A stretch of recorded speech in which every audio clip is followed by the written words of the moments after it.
Going into the treasurer's house. This is the entrance into that.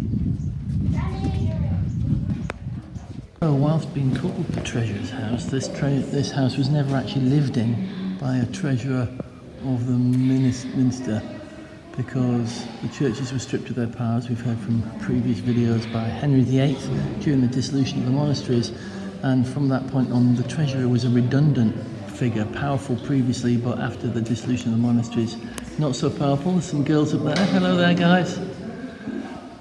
So yeah, the treasurer was a redundant post after Henry VIII. When this house was built, that was long after that period. So this house was built. Treasurer never lived here, but the chap who built it wanted it to be reminiscent of the treasurer's mansions of old, so he called it the treasurer's house.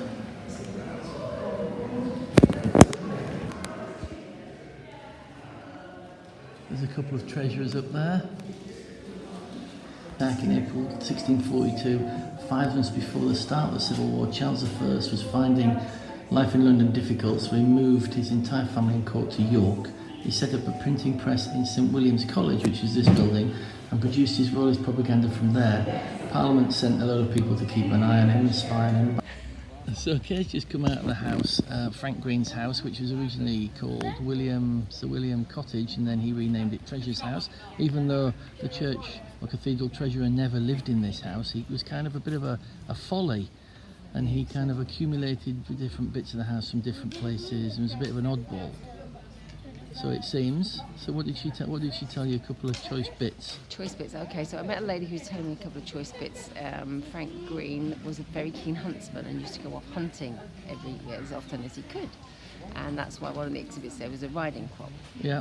He was also very particular about things and would sleep only on fresh new Jaeger sheets every night. He had fresh sheets, and he would send his own laundry down to London on the train to be done properly in London, and all the rest of the household linens were done and were laundered here in York.